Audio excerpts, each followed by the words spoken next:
Morning, folks. Shall we get cracking? Ian, is the camera rolling? Thank you. Remember, everybody, that we are being videoed. It's our May. Oh, it's May today, isn't it? Sorry. Yeah. Nothing like a little musical introduction. Come on. Thank you. Probably more interesting than than my introduction. Yeah, probably. Good morning, folks. So we have, let's do apologies, just from Natasha Curran, but Natasha is joining us for our part 2 later, but she won't be here for the part 1. And I just wanted to say hello and welcome to Shannon. Shannon, this is your first public board, is it?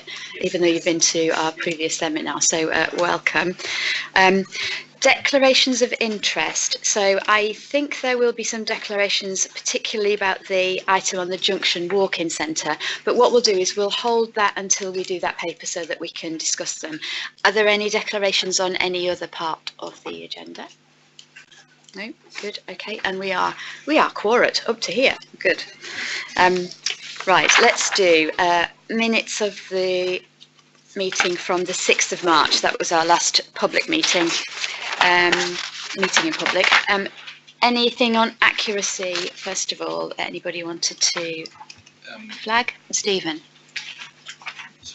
On page 5, BO3, 2019-20 planning verbal, there's actually no report on. I'm not quite sure what happened there. I was chairing, so I can't remember. Yeah, presumably somebody, I wasn't here actually, so presumably somebody said something. So can we just go back to the record and add that in, especially because it was verbal? Is that right? Thank you. No. It was in the draft. So. Yeah, maybe it's just dropped out. We'll make sure we put that in. Thank you. Anything else? No, that was it. Oh, well done. And on actions, I think there was just a couple from previous. Was there something from previous meeting? I've lost the page. There were 2, weren't there? Yeah, one's the ledger, the old thing. I'll check them because I've never replied. Okay, and the other one I think was John. Okay, thank you. That's good. Thank you very much. I and/or Stephen has whinged on at length about this ledger issue, and it seems to me nonsense just to keep being told there's no reply. We should be able to escalate the matter to a point at which there is a reply. It's that they're not going to do anything. Yes. But to have no reply is A, discourteous, and B, unreasonable. And we should say it's not good enough. Yeah. And if you have to write to Simon Stevens, then I'm afraid you have to write to Simon Stevens. So try and go by me. Let's try and go a local one first. Yes, thank you. Yeah. But you're right. I think it's been on our action list for maybe 3 years. More than that. Is it more? They expect the very first unit of CCG. Oh, does it? Yes, and we have raised it with anything and the national level, and they've never actually given us a substantive answer. And if the answer is we can't do anything about it, we should have that answer. Yeah, Neil. So I think the answer was that they can't do anything about it, which we didn't like the answer that they gave us. So I think what we should need with the mergers of CCGs coming up and those issues, so maybe there's something around the ledger construction that we can raise. Could we go back and see what response we have had, just so that we can share that again with the governing body? So if we have had a response but we didn't like it, maybe we just share that again, because it might be that is the response and we'll just have to accept it. Yeah. Good. Okay. Thank you. Will anybody have any item for any other business that they would like to raise today? Okay. Thank you. So let's get into the agenda proper then. So we've got some good meaty items today to discuss actually, and first of all the local health and care plan. So Debbie Baronti is here to talk to us about that. Josh, are you going to do an intro? Thank you. I'll do a quick introduction. So first of all, to introduce Debbie Baronti, our head of strategy and projects, who has been leading the work to pull together the Wandsworth health and care plan. So I'll just put it in a little bit of context and then hand over to Debbie to take us through the document. So the Wandsworth health and care plan has been developed over the last six 6 months or so under the auspices of the Wandsworth Transformation Group. It's the Wandsworth contribution locally towards the South West London Alliance Sustainability and Transformation Plan, and it's made up of programmes where we feel that collaboration between the CCG, other commissioners such as the local authority in Wandsworth and all the providers of health and care services can come together to drive extra value for people in Wandsworth. What you're seeing here is a discussion document for discussion, which is what we're asking for today. Debbie will run through some key questions to ask the board later. The final version will incorporate a more detailed action plan, some information on the financial and sustainability implications of the work, and tie it together with the South West London-led pieces of project work and also other work that we do across the LDU, such as planned care and urgent care. The idea being that it will be a full assessment of all the work going on, which includes Wandsworth as an impact on the sustainability of the system. So I'll leave it there and hand over to Debbie. Okay, thank you. So rather than go through the plan in detail, I just want to highlight a few key points and then leave more time for discussion. So first of all, just like to say that in developing the plan, the Transformation Group have focused on the areas where partnership work is going to have the greatest impact. Therefore, it's not intended that it covers all the work that's going on within Wandsworth and across South West London. They are referenced within the document, but this is focusing on particular areas that the Transformation Group are looking at. For presentation purposes, the document is structured that there are three key themes: start well, live well, age well, and this aligns with the work that's also within the health and wellbeing strategy. And the areas of focus within those three themes have been identified through a combination of analysis of the joint strategic needs assessment initially, and then through feedback from various stakeholder and resident groups, including the event that we held in November. We've then identified some actions under those three key themes, and the underpinning principles of those actions are around increasing a focus on prevention, in creating resilience both within the community and for individuals to manage their own health care more effectively, and also integrating our services with social care where it's benefit to the patient for us to do that. As I said, the higher level actions are proposed within the body of the document, and there is a bit more detail in the templates in the appendix. It's intended that, as Josh said, when the final document is issued in June, we will then be including more details around the deliverables. And in terms of next steps, the discussion document is being taken through the various partners boards at the moment, and we're also doing some engagement through our comms team with some relevant stakeholder groups. There are 4 key questions that we are posing in reference to the document, which are the ones that I'd like to just highlight today. The first of those is, does it clearly articulate the areas of focus that the Transformation Group has agreed on to work for the next 2 years? Do you agree with the higher level actions that have been proposed for those areas? Is there anything missing from the actions that you would expect to see that isn't there? And if there's any other comment about the document that you would like to make? The revised final plan will be issued in the summer. We're hoping to take that through the Health and Wellbeing Board in June. And can I just add a couple of things? So one thing is to thank Debbie for all of her work on this. It has been a genuinely collaborative effort amongst all partners, and it's not an easy thing to stitch together. And also thank you to partners for playing into it. Particularly Shannon's here has put a lot of work in from the public health team. We had Debbie had a nice message from Liz Bruce at Wandsworth Council yesterday, thanking her for pulling such a good document together, and felt it clearly articulated what the partnership was seeking to achieve. Yeah, no, absolutely. I would second that. I think this is really not an easy thing to do, and I think it's taken huge steps forward actually since I last saw it. So I can really see it shaping up. So yeah, thank you very much for that. So I'm sure there'll be lots of questions and comments on this. So anyone want to kick off? Shannon. So in addition to what has been said about, the progress made to date and the extent of the collaboration, I think that's really welcomed from a local authority perspective. But in addition, from the public health perspective, I really welcome the prioritization of prevention within the local health and care plan, and, sort of the attempt that's been made to develop a shared understanding of what prevention means and what actions we can take locally. So thank you for that. Thank you. Mike. So as a locality clinical lead, just want to give a quick locality view. I just want to say thanks to Josh, Debbie and the team. So to this document has been widely socialised through localities, through our members fora, and also to our patient consultative group, and has been widely supported. So I don't have any questions. I just wanted to reassure this board that locality members and our patient participation group members have also had a chance to input in its creation. Good, thank you. That's helpful. Sarah? So thank you. Yes, it looks really good, and I think it's moved on a lot, and I think that's really positive. Really pleased to hear that you're going to put in some measurables. I have the great pleasure of being able to see 5 or 6 of these, so I can see where they're different and where they're the same. And one of the areas I think where some of the others have got a bit more detail is around things like, and what will be the outcome that we will then achieve by that. And I think that will be a really key part of the document as we go forward. So I think that will be very helpful.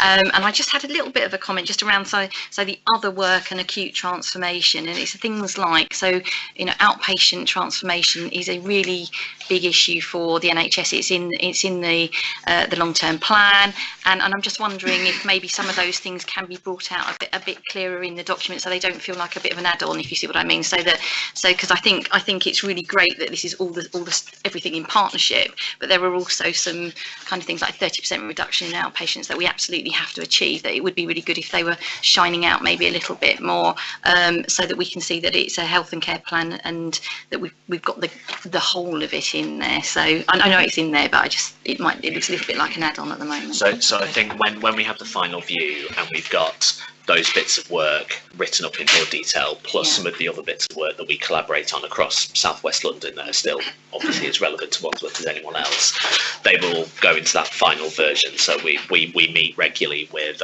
Charlotte and Karen in the team to work out how that's going to look with the final version that comes out in the summer. But absolutely, I think though the important thing, because the Wandsworth Transformation Group is overseeing this, is having a programme of work that doesn't duplicate what's happening elsewhere through the Planned Care Board and the Emergency Care Delivery Board, and keeps all the partners engaged in this element of the plan.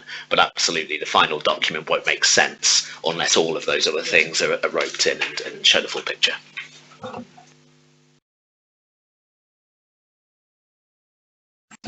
My question was, how does this then relate to the strategic, the South West London plan, which I think is going to be based on this? I was yesterday at the audit chairs meeting, and NHS England gave a very clear steers about what they're going to look for when these STP level plans go forward, which these are going to be the key building blocks. And the messages we were told was they were looking for comprehensiveness as one measure. And were these plans going to deliver on all of the 500 odd targets in the long-term plan? So we'll have to address that. The second question was about credibility, and that is about when you're talking about channel shift and moving people, reducing pressures on acutes and so on. Okay, you're doing all this stuff, but can you demonstrate that this is actually going to have an effect? I mean, that St George's will see a change in the people turning up at its doors or whatever. And the third one, which I think we have a very strong message on, which is about coherence. It isn't just something bolted together in terms of different things. And I think because we've done it on this local level, I think that's a very strong case. But certainly the question will be, you do all this good stuff, it's all fine, but is it going to have the impact that we're looking for? And at the moment, I think we're all agreeing. So there's a bit of work to do to how do we bridge from this to the aggregate. Sam, was yours on this? Yeah, I think that's a really good point. I think that I'd suggest there's a risk of a bit of a contradiction between doing all the 500 things comprehensively in the long-term plan and also it being a credible plan, particularly in terms of what the borough focuses on. I think that the opportunity within the plan for Wandsworth is to say, there's a huge number of things that we already do really well as statutory partners across the borough. There are a few things particularly in terms of how we approach some of the shared problems we face, particularly, for example, around children and young people and the involvement of schools would be a really good example, where actually we need a bit of a change of approach in order to in order to improve what we do. And I think that the trick for Wandsworth Transformation Group is actually to have the broader plan, but to identify quite quickly the small number of areas where it can make a concrete impact in a very short period of time and build some confidence about that new way of working together. I think that, you know, the benefit of working at scale across South West London will be that we will be able to construct a comprehensive plan that meets all of the LTP at South West London level, and you know, that's why we will need that South West London wide response, because we wouldn't have no reasonable prospect as a group of partners just in one borough of ever actually doing everything that's within the long-term plan. So I think you're quite right, that aggregation of the 6 LHCPs across South West London and identifying where there are gaps, where there are things that we need to respond to as a system, will be absolutely critical. What I do think is quite reassuring and quite positive is that independently we've come up with the themes in our local plan, and then when you do the read across to the national document, they are many of the same priorities. And in a sense, I think what this does is it identifies which parts of that long-term plan nationally are most relevant to the specific context, which is Wandsworth.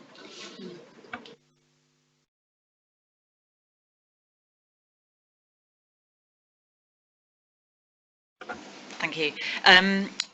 I wanted to echo that really positive focus on prevention, early intervention, and developing a shared understanding about what primary prevention looks like. I absolutely think that delivering that locally through schools and through Joint Commission of Sexual Health Services for young people, those kind of like things that were flagged in this is absolutely the way forward, and being able to see that articulated as the plan develops in the you know, what actually are we going to do locally is going to be really important. One of the things that I just had a question about was that you talked about community and voluntary sector organisations and kind of activating them. Things like peer support, linking it to social prescribing has got real opportunities and potential, but requires funding. And is there a kind of commitment to supporting the voluntary sector to develop and give them the resource that requires, because it doesn't come out of nothing? So as a broad point, I think that's one we can take back and feedback to the transformation group, just to check that everyone's focus and priority on that is in the right place, because I absolutely agree with you. I think on the specifics, so we've had a business case approved for a wider rollout of social prescribing across Wandsworth and Merton, which is very positive. The policy that's come through around primary care networks and how social prescribing is embedded within primary care teams is also really positive to support the direction we've already been going in. We're also at the moment in very detailed discussions with the voluntary sector and local authority colleagues around the voluntary sector coordination project that we've commissioned over the last few years, and seeking how we can collaborate further and expand that and strengthen that as we go. And there's some that is all about increasing the capacity of the sector to be able to engage with the work, but also to support organisations to be a stronger partner in what we're doing. And there's something about what that looks like in this plan in terms of social value. Absolutely. So what is it that, you know, so if there's a peer support programme, and what social value that adds to the programme, which I think would really enhance. I agree. That. So one of the things that I think we do need to bring out a little bit more in this plan in a future version is some of the supporting system and enabling type work. And I think the voluntary sector development and involvement is important from a engagement perspective as one very key enabler, but also just as an enabler of being able to make it work and enhance community development. So that's absolutely right. So we'll take that feedback on and we'll see if we can build it into future iterations. I mean, I think you're absolutely right to flag it. I think so social prescribing is something that started small and is now rapidly turning into national policy. Social prescribing is really the infrastructure to link people presenting in health settings with voluntary and community support. It is really, at the end of the day, it just describes the infrastructure. And what we know is that it has the potential to completely change the relationship between statutory services and voluntary services. And we can't assume that the voluntary sector can service that new relationship on the capacity it has at the moment. I think the other thing that it provides, and the data that we get from social prescribing, it allows us to bring the voluntary sector into our business cases into our schemes for operating in a different way, with greater transparency about the impact the voluntary sector services can have, because previously as statutory bodies we've been quite good at making grants, but we've been less good about tracking the impact that grants into the voluntary sector have in terms of mitigating demand on other services, improving outcomes and quality. So I think the key thing, and I think your challenge is right, is it will be for every CCG with the rollout of social prescribing through the new primary care contract, is to actually say this isn't just about putting that infrastructure in place, but it's actually how you use the information to commission services for people in a different way and involve the voluntary sector in both commissioning and provision quite differently than I think we have done historically. So I absolutely think that is going to be an area of work that we need to continue to pick up. I think the document, insofar as it's addressing the actions that this organisation needs to take, either on its own or in conjunction with partner bodies, whether they be statutory, namely the local authority, or voluntary, I think you've captured all of that very well, and I think the emphasis is all very well. But to bring about the significant improvements in the standard of health as per the themes of the document requires an enormous amount of promulgation of better ways of starting life, better ways of living life, and better ways of aging. And that to me is a communication issue, it's an education issue, and it's not solely down to us. A lot of the things that people are struggling with their children is they're giving them the wrong food, or they've got access to the wrong food, they're obese, people are drinking too much, they're not getting enough exercise. There's only so much we can do to improve the way in which the health system reacts to those circumstances, whether movement towards primary care, which is clearly important, but at any one time, what proportion of the population have no contact with anybody in the health system in this borough at all? And that's because they are healthy, in inverted commas, do not need access to health system. And I think that's the issue we really got to grapple with. I'm not saying I've got the answer, but I think communication and promulgation are just as important as the initiatives we take to improve care at the point at which people present themselves. So that's one of the main reasons why this is a collaborative document. So on the first page is the badges of all the people involved, including the local authority and the local voluntary sector. I think if you look at some of the priorities, particularly in Start Well, you can see that the things that need to happen are definitely not things that only happen in the health sphere. In fact, in the news this morning, there was some very encouraging news from Leeds, where it's been the first place that managed to have turned round the increase in childhood obesity on the face of it. A lot of what they're doing is similar to some of the things in this type of plan. So that's encouraging from an evidence point of view, but I think it's a good example of where if we work really well collectively across that health and local authority boundary, you can shift things quite a lot. But Shannon may want to come in on some of those points. Mine is just a brief comment again to reiterate the reason why I welcomed the prevention section is that, you know, the premise is very much about the wider determinants of health and seeing what we can do together as a system. So it's more than about just what NHS partners can do. So if you start to go into some of the examples around prevention, you know, for example, around promoting physical activity, linking that with how people travel to work, for example, that remit really lies outside of the health sphere, but actually the benefits are for the whole system, and that's why I really welcomed the prevention section. Yes, I just had a question that there's no specific mention about primary care networks. I suspect it's probably the timing, but like for instance, slide 31 essentially describes primary care networks, and I wonder whether that's something we would want to describe.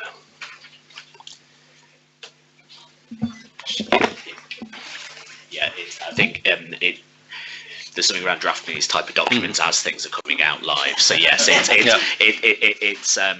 So we will need to refresh the primary care slides based on the new policy. But I think, as you're right in saying, it broadly speaking is describing what we're doing anyway. So yeah, thank you. So I'll just input on the primary care stuff as well if I can. So I welcome the fact that although primary care is a delivery device for a lot of what is in this document, it has its own section in terms of understanding the infrastructure and the kind of direction of travel for primary care. There are a couple of things in there that I sort of didn't quite recognise actually, and so I just want to make sure that it's cross-checked with the South West London strategy document, which is being constructed at the moment, which isn't really a strategy, it's more of a delivery plan because it's only a year. But also what we're doing in primary care committee to make sure it's absolutely tied in with that. It should be the same thing, shouldn't it, really? So Katie, can I leave that to you and Debbie to kind of coordinate? Waka, did you want to say something, and then Carol? Yeah. Yes, thank you very much. It's a brilliant document. Thank you very much, and congratulations to Josh and Debbie and the wider team. I was particularly interested in the risky behaviours in the younger age population, and specifically behaviours relating to gang involvement and knife crime. And I know that the Health and Wellbeing Board in Wandsworth is looking at that topic as well. And I'm really happy to see that it is in the plan and it's something that will be addressed. I just wondered if I can ask you to provide a little bit more meat in terms of what the strategy may well be going forward in this area. I'll hand over to Shannon for that, if that's okay. Okay. So I can briefly answer that, but without necessarily being the sort of lead on that particular area, I can reassure you that we've got a knife crime task force, which is a multi-agency task force that has been set up involving the local authority, health colleagues and police and others that's looking specifically at that issue. And this is a part of a national strategy around tackling crime locally to set up that knife crime task force. And details can be provided further after the meeting if you need them. Thank you very much. I just want to pick up on the measurement issue and a few comments. I think measurement will be important on some of these to show how the impact, but I think we also have to be aware of time scale. So some of these goals are not going to happen in a year or 3. And the childhood obesity thing, which I also saw this morning, thought it was very interesting. Leeds has brought their percentage of obese children at 11 down by 4% or something of that sort. But it's happened over a 4-year period. So I think it would be a lovely thing to have as a goal to reduce, let's say, childhood obesity, but make it clear it's not going to happen overnight. And so this is a, 2-year, 3-year, whatever, health and care plan. 2 years. 2. Reading through it, I thought it was pretty ambitious for 2 years, but anyway, but put some goals in there, but also state it's not going to happen in this time frame on a major scale. I think that's the timescale point's a really good point. So whilst it is a 2-year plan, I don't think it is. It isn't meant to try and say that all of these things are going to be done and dusted in 2 years' time. I imagine a lot of the similar things will be in a refresh of this document. The measurement is going to need to be a combination of the end outcome that we're trying to achieve, plus metrics or deliverables against things that are really evidence-based. So there are certain, so if you know, for example, that increase in physical activity, there is an increase in physical activity, you might not know if that's tracked through to a change in levels of obesity at that point, but it's a good thing, and the evidence says if that happens, you're going in the right direction. So it will need to be a mixture of those types of metrics and make it clear that they contribute to something that will happen in a number of years. So absolutely, I was going to say something quite similar, is to work out how we do the backdrop of the long-term plan and the kind of longer-term goals that we're aiming for, and how this stuff contributes to that impact, although it won't deliver it within the time frame that we're talking about. But what can you measure in the meantime to show that you're making progress? And I think it'll be interesting to see how you manage to incorporate that all into one document, to be honest. I think that's quite a big ask, actually. But from Sarah's point of view, Sarah needs these plans to feed into her South West London. What are we going to deliver in order for it all to be signed up above? So we've got to find how we get that balance, really. But we're a long way along the road here in terms of saying what we're going to do, which I think is it's quite specific stuff in it, which is good. Just to come back on that, we can also throw in on some of this, how we're going to use social prescribing and the use of the voluntary and community sector in some of these things, you know, and tie that in as well, I think would be useful. Good. Okay, thank you. Sam, last one, I think. Yeah, just briefly around integration. You use the word integration quite a lot in the document. It will mean very different, as prevention does, it'll mean very different things to different people, and there's something maybe about articulating what that means. So I think I've got a bit of bee in bonnet about this. I think if you ever say the word integration, you should say what you're integrating with regards to that sentence. I'm integrating this with that, because otherwise it's a bit meaningless, really. So good. Okay. Perhaps if I could try and sum up. So thank you everybody for a really good discussion. I think we can say well done for the work so far. I think we're a long way through it, and so we really welcome this. There was some bits and pieces of detail that particular people might want to see in this, but nobody said there's a huge gaping hole here that you haven't filled. So I think that's really important. We're talking about fine-tuning the content here. I think it's really important that our partners have been a big part of this and continue to be so. So understanding what our partners think along the way is really important, and we know it's going to the Health and Wellbeing Board before long, isn't it? And so all of that stuff is being worked through, and the Wandsworth Transformation Group is working on this, so we'll get more refining as it goes along. I think the biggest issue for the next bit of work is to understand how we represent the measurement of progress in the context of the long-term plan, and how we put that backdrop of all the other NHS work that we have to do without clouding out the essence of this plan, which is very Wandsworth, and I think that's going to be the key, really. So yeah, a bit more to do, but we know you can do it, you see. Good. Thank you very much, Debbie, for coming, and thank you to Josh and all the team for all the work. Okay, let's go on to the very primary care end of things, and the Junction Walk-in Centre. So James wants to talk to us a bit about how we need to frame this conversation. Katie, do you just want to do an initial introduction so we understand the context? Thank you. So this paper sets out a... Oh, that's what we're going to talk about, yeah. Okay. So this paper sets out a proposal for a change in access to services at the Junction Health Centre in Clapham from April 2020. I won't go through it in detail because I'll assume the board has read the actual service proposal, but I did want to draw attention to a few key points. So firstly, the proposed model will enable the CCG to deliver on the national and local standards for access to primary care. It will also enable the CCG to meet the National Urgent Treatment Centre standards, which are due to come into place from January 2020, and it considers the needs of the patient populations who are currently accessing the sites, particularly the resident and the non-resident patient cohorts who are currently accessing services there. Secondly, this is not about a reduction in services, so the proposed model reflects a change in the way that patients will access those services and actually sees a number of different improvements. So patients will be seen with full access to their medical records going forward, so there'll be better continuity of care and better joined up care as well with patients' own registered GP. There'll also be an increase in access to evening and weekend appointments across the borough, which will be important to note, and there'll be reduced waiting times as well. And finally, we've undertaken a full equality impact assessment and a 3-month stakeholder and patient engagement exercise, which we worked jointly on with Healthwatch. And we've used the outputs of this exercise to inform and adapt our proposed model. So in particular, we've introduced a transition period and a signposting function to the future model, which will ensure that the needs of the non-registered patients who are currently accessing the site will be managed and met on an ongoing basis. So today we're asking the board to approve the proposed service model, which has 3 key parts. So provision of core primary care services to a registered list of around 8,000 patients, potentially a list that's going to increase.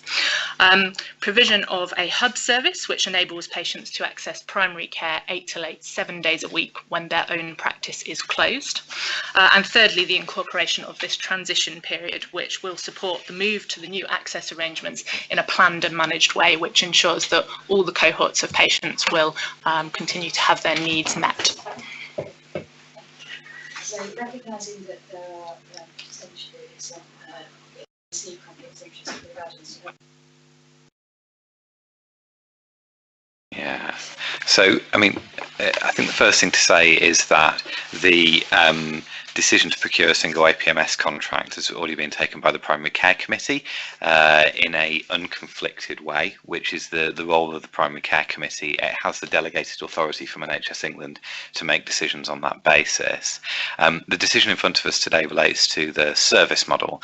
Now, because GPs sat around the governing body have interests in organisations that could potentially be involved in providing the service in the future, there is a risk of a perceived conflict of interest. Equally, it's really important that the GP members of the governing body, as local GPs who are close to the communities and patients that use the service, have an opportunity to input to the discussion about the service model. So how we're going to conduct this is we're going to have the discussion with the full governing body on the basis that we'll come to a consensus around the recommendations. Were we to need to take a vote on the recommendations, we would take a vote with unconflicted members only. But we will work on the basis for now that we are taking an unconflicted decision. Okay.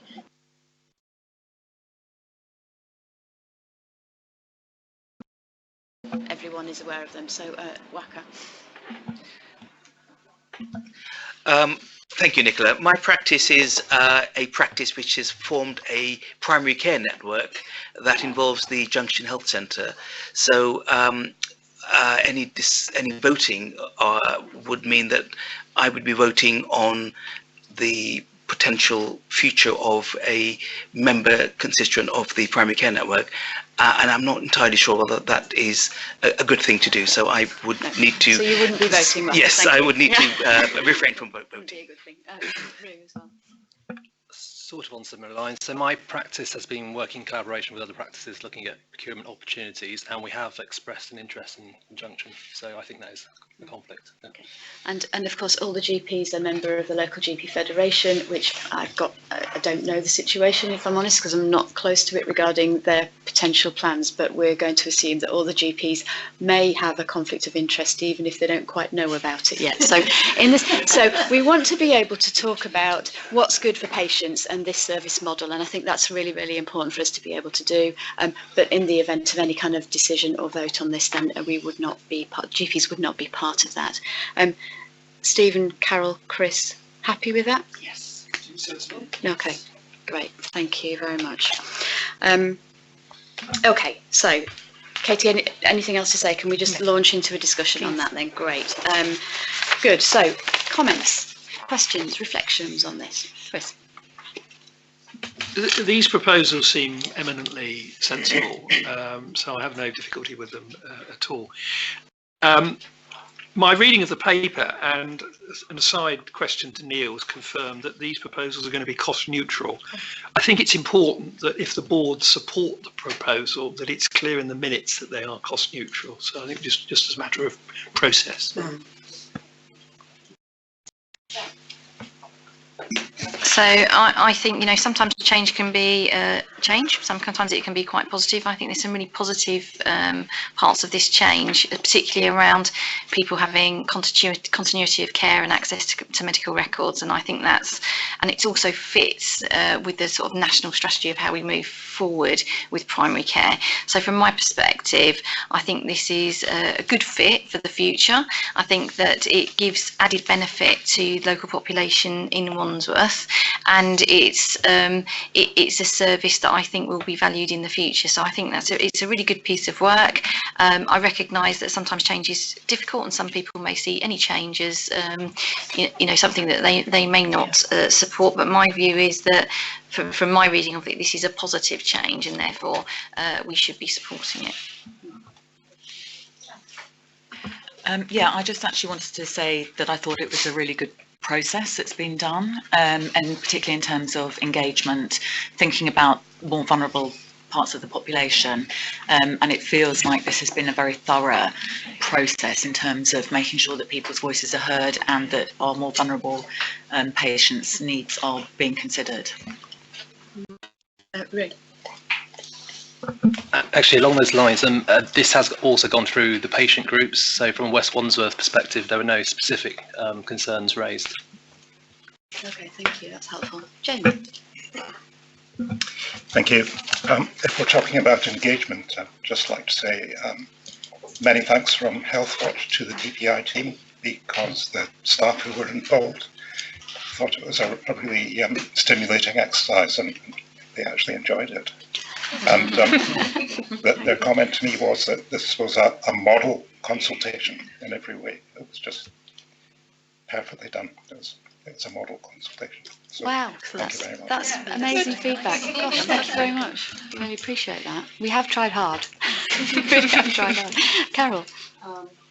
I would agree with Jamie on that, and I would just add we had a really thorough and very interesting discussion in the PPI reference group on this, and there was a lot of concern. A lot of people there are very familiar with the Battersea area and the people who use the junction. Concern with some of the vulnerable groups, recognizing the need for continuity of care and all that, but perhaps in the procurement process or discussions with the practices looking to take this on, that particular aspect could be addressed at that stage. The homeless, the drug and alcohol group, it's an area with quite a transient and vulnerable subpopulation that needs medical care. So thank you. Okay, thank you. Jonathan. Just want to echo, thank you very much for the engagement. It's been to the Battersea members local GP forum and also to the Battersea patient group, and there was general agreement. And as others have said, the overriding principle is that patients are being seen with their full medical record or by someone who knows them, and there's continuity of care. It's particularly good that compared to other areas, we have this 6-month transition period. And in terms of the local practices, there will be monitoring about the impact on them. There is there's a good agreement in the members forum, because there's a general impression that quite a lot of patients get bounced back to practices anyway from the walk-in centre, and actually to actually see someone who has continuity of care and access to their notes. But I'm thinking in terms of access to the hub, practices may need some help in making sure they're accessing it and having a sort of internal discussion about what patients are suitable for the hub. And the hub is going to be from 6:30 to 8. When it says 8 a.m. to 8 p.m, that might need some sort of clarification for practices that it's actually from 6:30. But there's general agreement that the capacity is going to be more in the hub than has the walk-in centre, so that the general capacity is going to be greater, which is very good. Okay, thank you. So just clarify what I think Jonathan is talking about. I've already had a chat to Kate about this. So it's something that's a bit unclear on page 4 of the 10 in the document, 81 in the pack.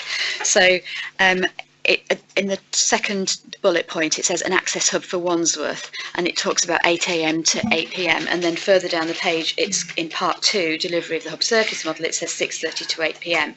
So I understand what you mean, because you're talking about the access hub contributing to our overall access targets, but I think that might be seen as slightly confusing. So if we could just clarify that. I think something got lost in the summary paragraph in the first bullet point. So the detail bit that's set out at the bottom of page 4, which sets out the detail of the service proposal. So you've got part 1 related to the delivery of the primary care medical services, and part 2 related to delivery of the hub service model, which specifies the opening times of the hub model and the fact that it's part of a wider 8 to 8 access that includes core primary care.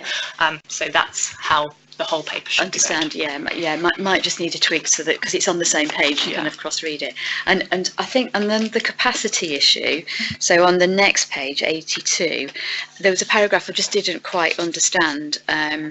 under 6, it's the third paragraph down, and because the service will only be offered capacity permitting for the same day, I just don't understand the sentence. Can we just clarify what that means? So this was in relation to patients who might continue to walk in on the day during the transition period. So the assumption will be that there will be availability of appointments throughout the course of the day during the transition period, and capacity permitting, those patients will be given an appointment on the day. So actually, I understand what you say, that's right, but the sentence doesn't make sense. Could you just adjust it? Yeah, thank you. Good, okay. Chris? Assuming the board go with this, I appreciate we haven't taken the decision yet, I think it'd be particularly important that through the procurement process there is independent GP input, because clearly colleagues have already declared potential interest, and there may be others that emerge. But it seems to me it's quite important and absolutely essential to the procurement team that there is independent input to this. I'm sure you've got that in hand, but I think just to stress it. Yeah, no, thank you. Good. Any more? So I think the point about the process is absolutely right. This document has changed considerably from when we first started thinking about this, and it's gone through lots of different committees and meetings within the CCG to ensure that we're getting the right decisions made. And now this on the service model, I think what I'm hearing is actually the service model is fine after quite a lot of scrutiny down the line. So if we haven't got any further questions, then that's done, I think. So we're asked to approve the service model essentially. So I think we can do that. And to say thanks again for the patient public involvement work that was done, because I think that's really contributed some real depth of understanding about what we need to do here. So that's really helpful. But yeah, thank you very much to all of you for all of that. Very good. Right, we're moving forward together. No, we're not. We're doing the finance plan. Oh. What a build-up. I tried to skip it, Neil. I think that's gross prejudice on your part. I was almost saving the best till last, but they put it in a different order. Well saved, well saved. Right, anyway, so you'll be pleased to know this set of slides are ones that have been through various iterations. They came to the board seminar in early April. So there's a couple of new slides on there, but I'll quickly run through the slides, just picking out some key bits. And for the eagle-eyed amongst you, there are a couple of errors in the slides, so I shall just pick those up as well. So just in terms of slide 4, which is page 120 of the pack, just sets out the key deadlines. Some of the dates have changed. So for instance, the Finance Committee chairs met last week to go through these papers, and the note above which says to approve the 18-19 budgets, clearly that should be 19-20 budgets. We've hit all the deadlines that we needed to hit for the submission of the various plans, so the national deadlines was all okay, and obviously we're here now with the formal approval of the board for this plan for 19-20. So if we move us on to page 122 of the pack, just to give you an overview as to what this plan says. So it is a break-even position in year. To note around acute contracts, there's a slightly revised method of contracting for 19-20, which hopefully brings us together into a more collaborative way of working with our acute providers, and certainly locally that's the case. I think as we move outside of South West London, it is still a bit more of a sort of cost and volume type arrangement, but there is some flexibility within the rules in 19-20, which does limit some of the risk that we've seen. And we do still have some local arrangements, for example, with Chelsea and Westminster, that we've agreed a local arrangement with that provider as well. So what this hopefully moves us towards is more about collaborative ways of working to ensure that we limit those hyperinflation in terms of activity and costs coming through in year. Gives us certainty that we can then focus our attention in the right places, delivering things like the health and care plans. Just in terms of the QIP plan, to note that we've got a relatively small amount that's come out of the contract, so it's around about 3.8 million of the overall QIP plan, which was around about, I think, 11 million. I think it might be on a later slide, but around about 11 million overall. So what for acute only? The key thing is that we are going to be monitoring the QIP plan as it is as a complete QIP plan, and clearly there are still opportunities that we're going to work as a system. So it's not that we're actually taking the foot off the gas in terms of trying to deliver the QIP plan. It's more about ensuring that the focus is in the right place, and we recognise that some of the costs are not able to be released from the acute sector in the short term. It's also to note the mental health investment standard has been met, and I've added a slide in the appendices which gives the detail behind how we've achieved that 6.3% uplift there. And also to know that the primary care network investment of the £1.50 per head is included in the plan. So I think to note that the reserves position is very low. So all the risk I took around the acute does mean that what we've done is we've basically put all the money pretty much into the acute contracts. That was what we decided that we would do. In conjunction with our provider colleagues, was that we weren't going to hold on to lots of contingencies so that we were all just sandbagging the money and then mitigating in year. It was almost about saying up front, this has to be a change in direction. So the risk here is that we have very little reserves in there. You'll see in the appendices where the reserves are. We've only got the mandatory contingency of 0.5% plus a very small acute reserve, which was really around where we've got contracts unagreed towards the end of the year that we may need to put some more money into the budget. So I anticipate that even that reserve will probably disappear as and when we get all those contracts finally agreed. There aren't that many now left over, but I would imagine that there won't be much left in that pot. So the focus needs to be on the QIP programme, and really that's where the effort needs to be put into in terms of driving the costs out of the acute sector, doing that transformation work that we need to do. So slide 1, 2, 3 is really just reinstating a slide that I think was in some of the earlier versions, just showing how we were spending our money and where it went, so where the allocation or the growth in the allocation was being put to. What I would just want to point out on this slide is, so if you start on the left hand side, it shows where we delivered our surplus for 18-19, but does make some adjustments for non-recurrent items, and we have an underlying recurrent surplus of 2.2 million. So that is a relatively small amount. It's the right side of the line, clearly, but it does show how close to the margin we are, and obviously the more that we can get to put money in, that we're investing money non-recurrently and therefore giving ourselves a bigger buffer, that obviously is a better place to be in. But we are the right side of the line, but it is very, very, very tight. And then you can see how we've allocated the money out, and you can see the provider inflation and activity growth has pretty much taken all of the money that we've actually received, and with the net QIP programme being the 15 million that we've got there.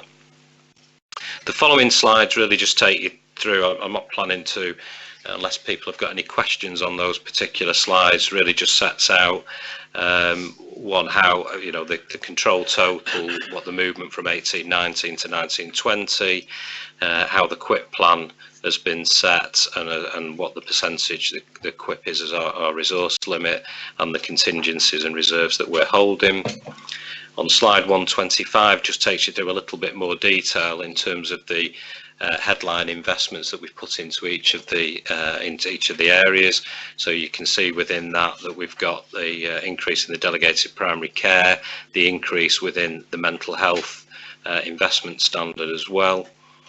One question that was picked up at the board seminar was what was the increase in the corporate costs, or the non-running costs that we got there.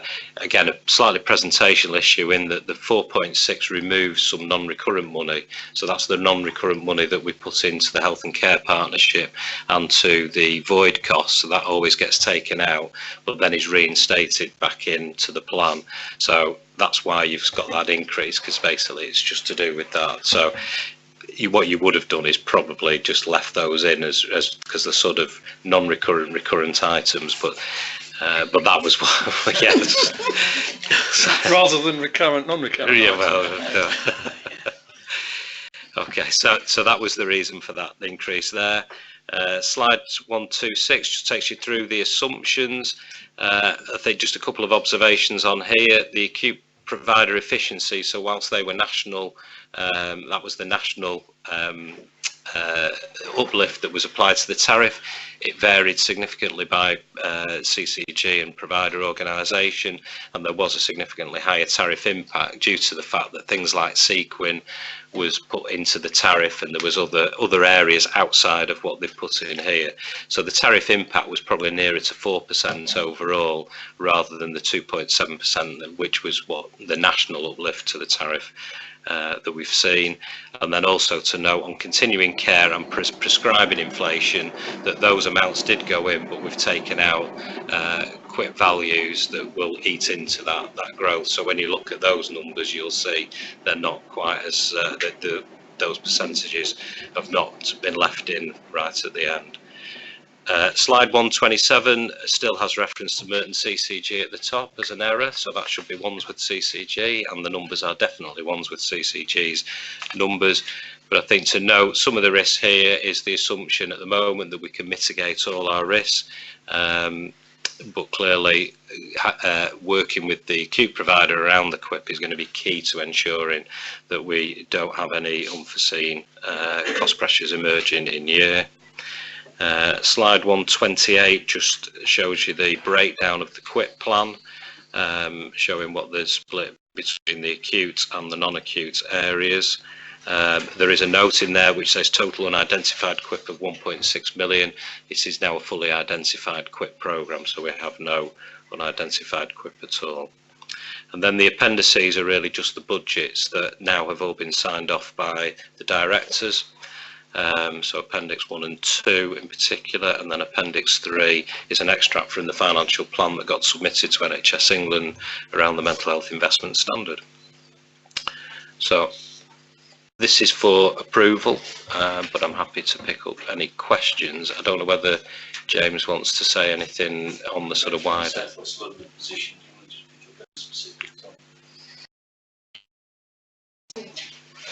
I just want to say I very much welcome the new model of contracting we seem to have got to with the acute. That's a big step forward. I just wanted to ask, am I right that there are some thresholds, some triggers, as it were, that if volumes exceed, certain levels, then actually the question of cost will reappear on the agenda, understandably from the provider's point of view? And if so, do we have appropriate monitoring in place for if and when we get to sort of danger points, as it were, that actually things are going beyond what because we haven't got the reserves, as you rightly said, and that will get very serious. So how are we going to monitor that position? So yes, you're right. There are in each of the contracts, and they're all slightly different. So if I take the St George's contract, we have put a trigger in there at 10%. We're still working through with the provider in terms of the, how do we actually do the monitoring of that when we're looking at some of the governance. So we recognise it's not quite as straightforward as we want it to be. So we're meeting with them weekly to try and get this flushed out. Clearly, the idea is that we're looking at things early enough that we can take steps to ensure that the provider's not sat with more costs than they need to be. This is less about paying for activity going through the door. This is about limiting the cost to the provider. That's where the game here is. So at this point in time, I think what we've got is we've got the teams within the CSU that does a lot of our BI analysis. We've now got some more advanced BI work that they're working with us on. I think the trick for us is ensuring that team and the provider team are working together, so we have that one version of the truth, and we're not then having to have the compare and contrast in terms of the activity, and it's one version that we're looking at. So that's how we're planning to take it forward, but it still needs some work, and we've got literally till the end of May probably to get this nailed down so that we're all absolutely clear.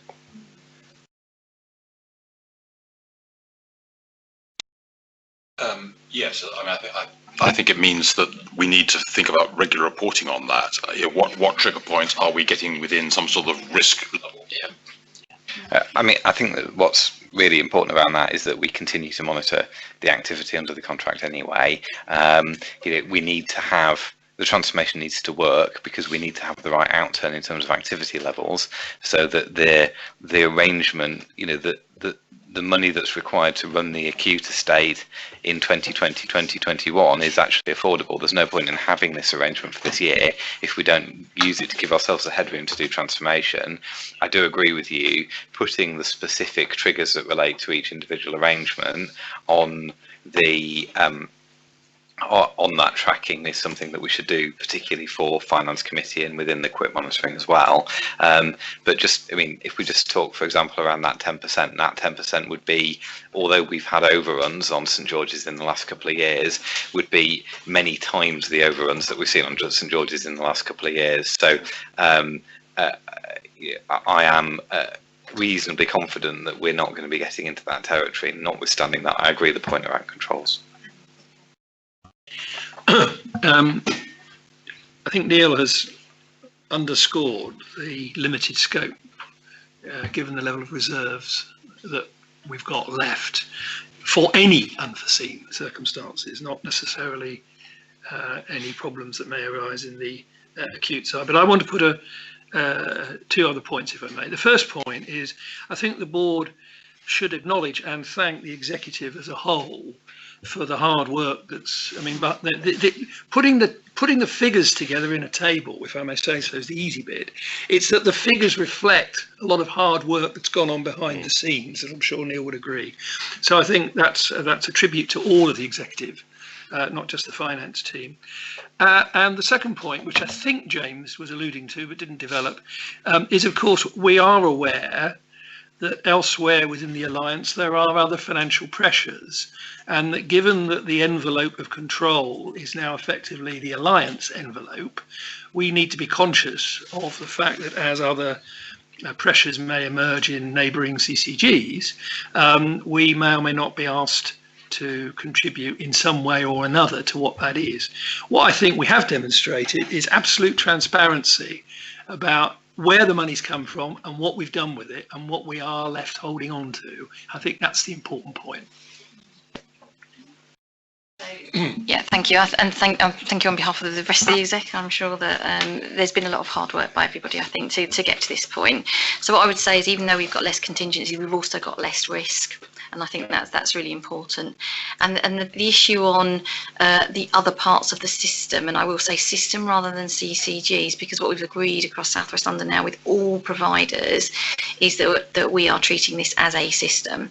So we know that if there is, so one of our biggest risks is at Epsom St Helier and that end of the patch, and we know that if there's a problem at that end of the patch, we are working with the providers and the CCGs across South West London to say, what are we as a system going to do about that?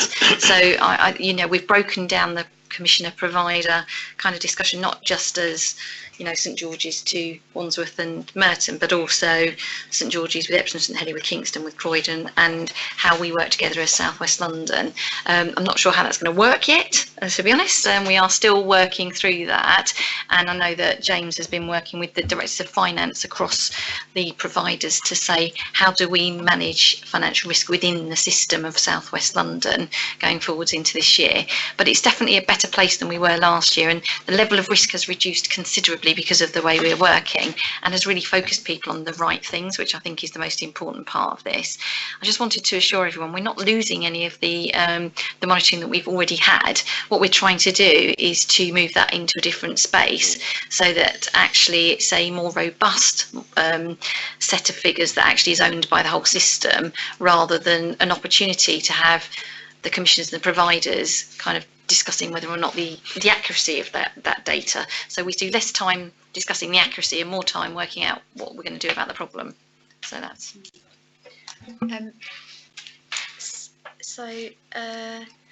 So I think the first thing to say is I echo Sarah's and Chris's comments about the report itself, and landing in front of us and how it looks and reads, and as usual I feel a great sense of confidence and awe of that you can pull this all together and actually I kind of understand it. So I think I do. Thank you very much.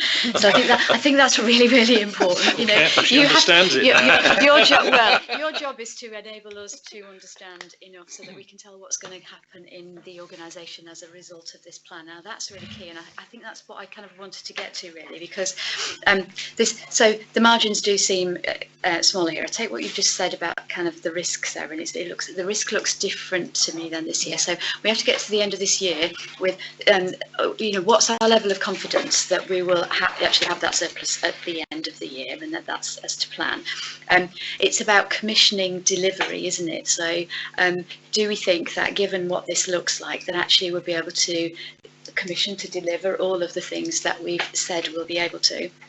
How confident does John feel about that the performance will come in the context of this financial plan? How confident is Julie that actually the quality is not going to tank, that it's really important that we keep up with performance and quality? And if we're going to, and we use the word integrate, all of the things that we have to do as an organisation, that the finance is kind of what we happen to be focused on, but it allows us to deliver all the rest of it. So it's a bit of a rhetorical question. I just want everybody to think about and understand how they're going to deliver what they have to deliver within the context of this financial plan, and understand what we put on our risk register in terms of our level of confidence about what we're able to then deliver this year. Because at the end of the day, our lay members and clinical colleagues want to ensure that patient care will be as good as, if not better than, what it's been the year before, and that we're able to do the transformation as well.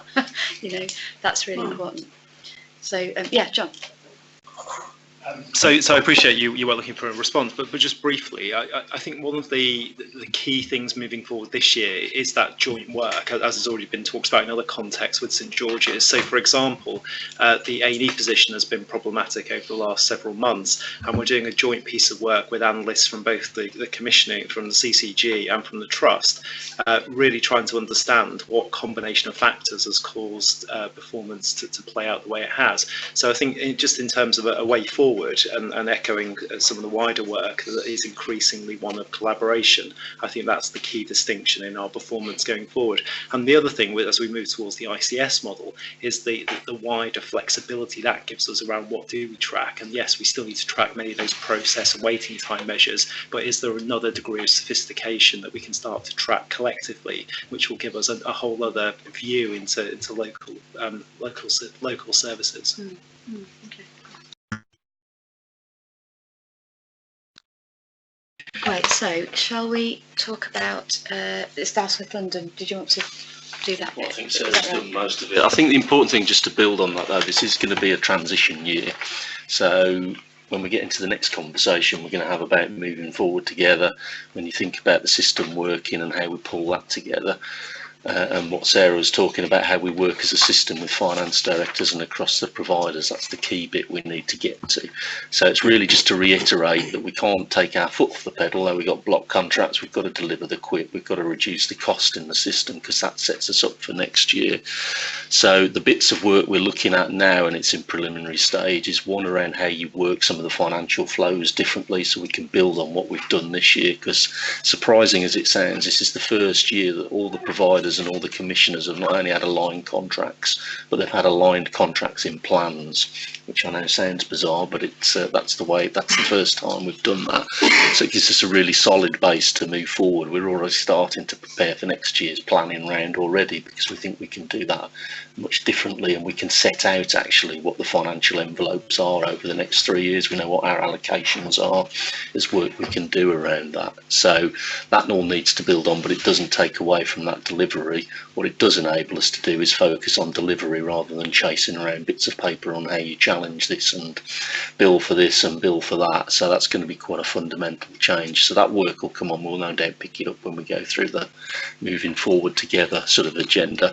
The bit around the South West London thing, I think, is important because we do have to manage as a system. And my line on this is always now: if one doesn't balance, well, none of us balance. So that's the line we're going to have to get to.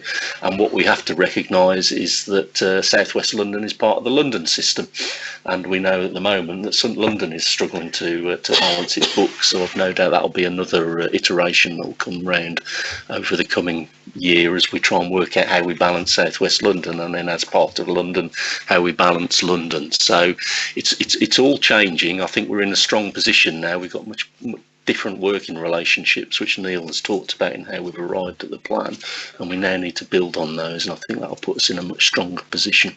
But we can't take our foot off the pedal on what we need to deliver.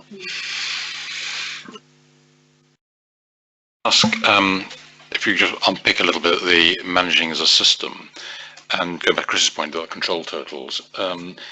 There's managing a system as in the alliance, 6 CCGs and their cumulative control totals, and that's one sort of exam question, which necessitates we have more grip around, I guess. But the real managing system, I think you're clearly implying, goes beyond that to include providers as well.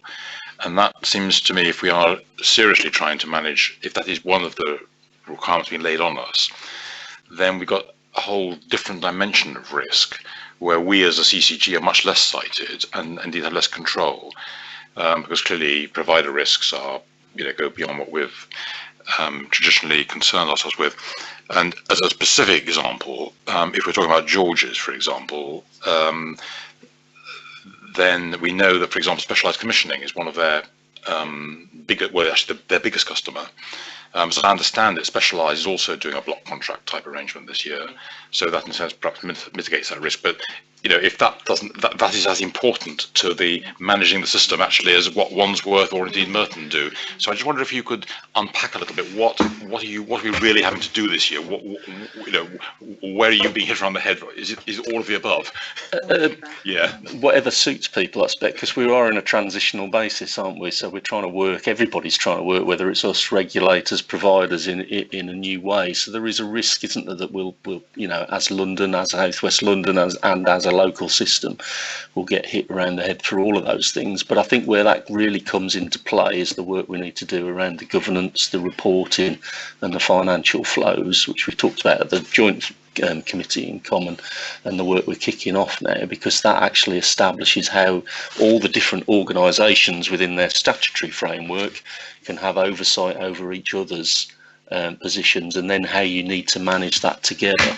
So again, when we get to the moving forward together sort of side of things, it doesn't all just come up to a South West London management issue. It's what do you manage locally, and what do you manage across the system, and then what do you manage locally within your place. So it's complicated stuff, and we need a little so can I just push that then? So as a Wandsworth CCG level, and by extension Merton as well, do we need to be more explicit in our own, for example, risk register and our financial monitoring, and our local finance committee, as well as the SWL, about, for example, George's financial position? I mean, is that something we ought to be more actively and visibly monitoring than we have been historically? I think we need to have sight of it. I think in terms of how you manage those positions, we wouldn't be moving, my view would be, we wouldn't be moving money around. So in the way before, if you think back to your statutory duties, if Wandsworth CCG can balance its statutory duty, on one level it's done its job. If it then needs to find another 2 million surplus to help out George's or whoever it is in the system, that doesn't then go against your statutory obligations, and that's the balance. And that's why I'm never keen on moving money around, because it allows you to have that distinction on how you manage those positions. That makes sense. So we are in a different place with the providers now. We've got open book with the directors of finance, and it's not just us having oversight. Can I say other providers are having oversight of providers? So we're getting where Epsom and Helier are saying we look like we've got a big risk. The director of finance at George's is saying let's have a look at it then and make sure you've done everything you should have done. So I think there is much more openness in the system about how we work together, so that we can actually get the system to a place where it balances rather than individual organisations. And when we are looked at by the regulators now, and the regulators are one now, they look at us as one system. So when I go into meetings now, we don't talk about, I mean, there's a commissioner and there's a provider position, but they don't care about that. They want to know what the overall position is for South West London.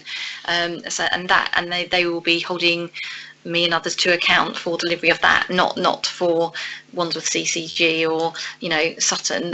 They'll be wanting to know, does South West London balance, and what are you going to do about it if not? So we are moving into a different regime. And just on specialised, we're meeting at the moment. So I had a meeting earlier this week. James was there actually, as working with us because of George's, with South East London and ourselves with the specialised commissioner lead at the regulators, and we are very keen to start to progress the work that we started last year on looking at what a South London solution for specialised could be, and how we work with the networks that are currently in place for some of the areas of specialised commissioning, such as renal and cardiac and others. So we are looking at that. I would hope that we would start to transfer that down into a more population focus as well. So we will then start to look at that as a whole in South West London. Okay, good, thank you. I think you've alluded to a question I'm just about to ask. I just want to be absolutely clear. Given Stephen's point about specialised commissioning being the largest customer of St George's, are specialised commissioning, which, as you rightly say, currently the responsibility of the regulator, are they actively involved in your regular monitoring of the Georges and the other providers? Are they actively involved in that process? Yes, so we all are now. Everybody's involved in the oversight, and actually we've just put forward at a London level a new regulatory regime opportunity. So the current, what they call POMs, the provider oversight meetings, will now be jointly chaired by myself and one of the regulator directors, rather than NHSI and NHSC and us not being in the room. So we're going to do that for our at-risk organisations together, and we're going to be looking at a different regime of regulation going forwards and how we do that and how we feed into that. So it is all changing, and that includes specialised commissioning, and we will be looking at what are the opportunities for delegation around specialised commissioning. That's the national direction, and there will be, I think, that a lot of work being going on that over the next sort of 6 to 12 months would be my view. Really, to give some confidence to Chris, that when we had the cardiac issue with St George's, we absolutely worked very closely in the quality monitoring with specialist commissioning. We didn't do that alone through St George's. So when we put the monitor in place, we did do that very much jointly. It wasn't our responsibility. We did it together. I just wanted to say that, because the quality monitoring of all of this doesn't change, even though we've done a lot of talking about the money. The processes are still in place for the way we monitor St George's, and we will continue to do that. We get very involved in their cost improvement programmes. We sit down with, Tom goes to that meeting.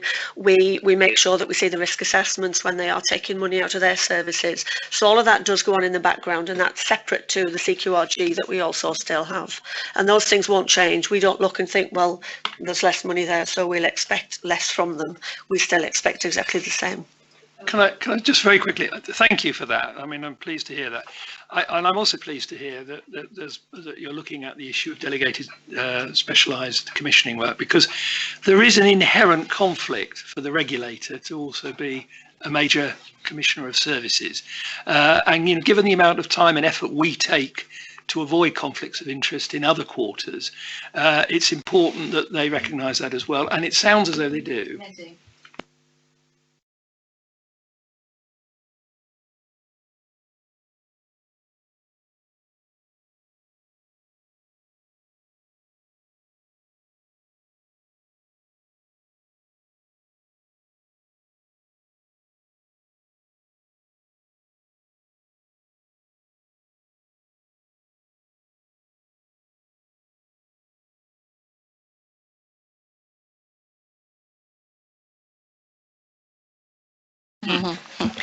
So this is this presentation is for information and discussion, but it's not for decision at the moment. And the reason it's not for decision is that we're really at a very early phase, but we wanted to make sure governing bodies had an opportunity to see this and to think about it and to have discussions. And I'm aware that governing bodies are aware of this already, so you're already talking about this, but we thought it was important that we had a discussion in public on this. So we are so we've set out in the first slide our reasoning behind where we are now and what we're trying to do. So this is the next step for us. We talk about it, the South West London Alliance, how we work together already as 6 CCGs across South West London. Things are changing. Primary care networks we talked about earlier, but also the development of our local health and care plans and how we work in an integrated way with our partners. The long-term plan has set out for us a challenge around 20% management cost reductions in CCGs, but that's not the only reason that we need to make change, but this is another reason on top of all the other things that we are looking at. So it does give us an opportunity for South West London to refocus how we do and what we're doing, and it's vitally important to us that we do this together and we do this with our partners, and that's why we are talking about moving forward together, because I actually find myself saying that even though I know it's the title of the programme, but whenever I'm talking about this, well, we're moving forward together on this. It just kind of trips off the tongue. So we are considering merging the 6 CCGs across South West London, and we're at the very beginning of a process. So we are doing an engagement phase at the moment where we are talking about what that might look like, how we might do that, and we haven't entered into any kind of formal process yet. We have said to the regulators that we have an intent to do this work. We haven't said, and here it is, and we're making an application. But there is a formal application process, and there was recent guidance that came out about a week ago setting out a timescale for that. Originally, we thought it was going to be July, but we actually have to have an application in now, according to the new guidance, by September. So we have a bit longer to do our work. So that's really good. And the chairs of all 6 CCGs are leading this along with the senior management team who are working in partnership. And one of the main things that they want us to focus on is making sure that we get the local right. And they set out a number of things, now we're on the next slide, around our approach. And one is that CCGs have been very successful in clinical leadership, and what we want to do is to make sure that whatever we do, we don't reduce any of the clinical leadership, but hopefully what we would want to do is enhance it. And also we want to make sure, as with everything, that the patient remains at the heart of everything that we do. We want to make sure that we can delegate through any kind of South West London approach as much as we can locally in a way that makes sense, so that there is a real focus on local populations. And we need to engage with everybody on this, and we've already had meetings with local medical committees from Surrey, Sussex and London. We have, I've sent out some information along the lines of this to our partners in local authorities and providers, and Healthwatch are going to be engaged, as well as our GP membership, and we've already had to start some of the discussion with our GP membership already. So what we're doing at the moment is we did start off with one case for change, but we're reviewing that at the moment. So we are looking at our case for change, making sure it's fit for purpose, and we're actually iterating that with the people that we're engaging with and trying to particularly understand what it means for local people and the local membership, our members as a CCG. I talked about the national guidance, and we're putting in place a programme around this to make sure that we get it to the right place. It's a requirement to have a programme, but we'd already started to do the work before we got that guidance through. And we really want this to be in South West London a bottom-up approach. We really want this to build on the work that we're doing and get engagement at local level and build it together. We don't want to kind of come in and say, this is what it looks like for South West London. So we've put together the programme, led by the chairs. We've got these 5 work streams that have a clinical lead and a senior management team member lead, and we're starting to work through what that means both for timescales and actions that we need to take. We've got the place-based work starting to happen based on the local health and care plans, and we're now kind of in the place where we're starting to go externally and engage on this. I'm not going to go through the guiding principles, but hopefully you will recognise those. We obviously will take any feedback on that, but that comes out of a discussion that we've had with the chairs about how we take forward this work. And we're looking at a 3-step process to develop the place delegation, because what we want to do, as I said, delegate as much as we can to place, but we want it to be bottom up. So what we're doing to start with is just talking to everyone at the borough level to say, what would you like at a place-based delegation? What makes sense for you locally? And then we're going to bring that together with the financial architecture work that James is doing and see what the options are. And I have got a number of options in my head, and we are talking through with people what the options might be. There's 3 main options for delegation: either full delegation, partial delegation, or no delegation. There's a wide array of stuff within there, but that's basically it. And when you say partial, if you only want partial, what does that mean? And then we're going to have a seminar. It says May here, but it's actually going to be June, to then consider with all the systems, what does that mean, and can we make that work at South West London? Because we have to kind of step back and say, well, if you only want that bit but you want everything, does that work at a South West London level? And actually we might need to say to people, well, everybody has to take it or nobody takes it, because it won't work otherwise. So we're going to try and do that together rather than it being top down. Then you've got a lovely picture of the South West London system, which I hope you recognise, just to show you where the place sits in the whole system. So we are now starting the engagement. We want to get feedback from everybody on this, and governing bodies will continue to lead the process. So this is for the governing bodies to take through, and if we proceed to application, we need to get that in by September, and the implementation for this is April 20. And just to give you an idea, South East London are also working to the same timescale. North West London are also working to the same timescale now, and I've also heard yesterday that because of the extension to the application deadline, that North East London may also be going to that deadline now as well. So out of the 5 areas in London, now 4 of them are looking to see whether or not they can go for April 2020. I was going to stop there. So thank you. Any questions or comments? Jamie, do you want to start? Well, we look forward to the engagement very much. Obviously, it's no surprise that the proposals are a bit alarming for Healthwatch, because they appear to threaten the very successful alliance between local patients and local commissioning. So could I suggest that any test of moving forward should be that local patients are still involved in local commissioning?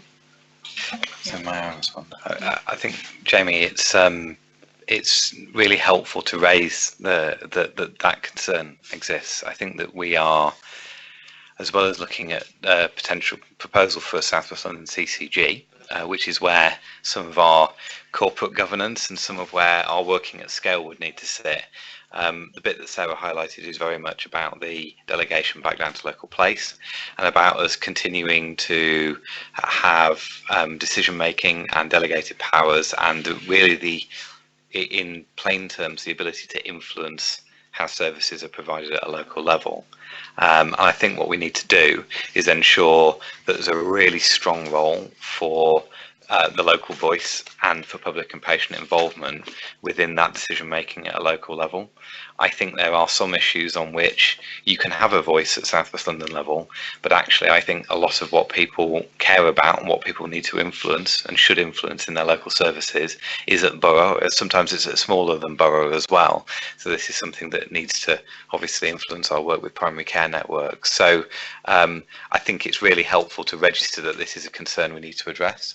I think it needs to be absolutely critical to our proposals, and what I can say is in terms of thinking about how we do that local place bit, it's something that's absolutely front and centre in our considerations at the moment. So it will be something that I'll be talking about with the future Healthwatch liaison meetings that we have on a regular basis when we've got a bit of a proposal worked through and as part of the wider engagement. But thank you, because I think it's important to register it.